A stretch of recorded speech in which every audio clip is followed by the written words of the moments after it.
அங்கே பார்வோனுக்கு ஒப்பான ஆளே கிடையாது. உலகத்தின் முதல் சாம்ராஜ்யம் எகிப்து சாம்ராஜ்யம் தான். எகிப்தை கட்டி ஆண்டவன் பார்வோன். அந்த பார்வோனுக்கு பாருங்க, யூதா யோசேப்பை என்ன சொல்றான்? நீ பார்வோனுக்கு ஒப்பா இருக்கிறீர் அப்படின்னு சொல்றான். ஆனா இவன் என்ன சொல்றான்? யாரு? யோசேப் என்ன சொல்றான்? என்னை பார்வோனுக்கு தகப்பனாக வைத்திருக்கிறார். ஹல்லேலூயா.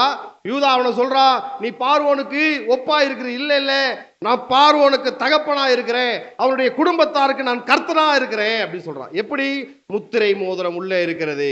அங்க பார்க்கலாம், இங்க இவன் பார்வோனுக்கு தகப்பனா தான் இருக்கிறான்னு சொல்றான் யோசேப்பு.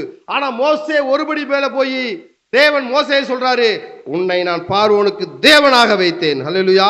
உன்னை நான் தேவனாக வைத்தேன். நாம் ஆண்டு கொள்ளணும் மற்றவர்களே. அப்ப ஆண்டு கொள்ளணும், அதற்குள்ள பக்குவம் இருக்கா, திறமை இருக்கா, பொறுமை இருக்கா, அறிவு, திறமை, எண்ணங்கள்ல கர்த்தர் இருக்காரா? அதை செயல்படுத்தும் பொழுது அவர் வந்து துணை நின்று நமக்கு வலதுகையை பிடிக்கிறாரா? அது ரொம்ப முக்கியம். அந்தஸ்து கொடுத்து, அதிகாரம் கொடுத்து, அங்கீகாரம் கொடுக்கிற தேவன் நம்மளுடைய தேவன். தேவன் நம்மை முத்திரை மோதிரமாக பயன்படுத்த விரும்புகிறார்.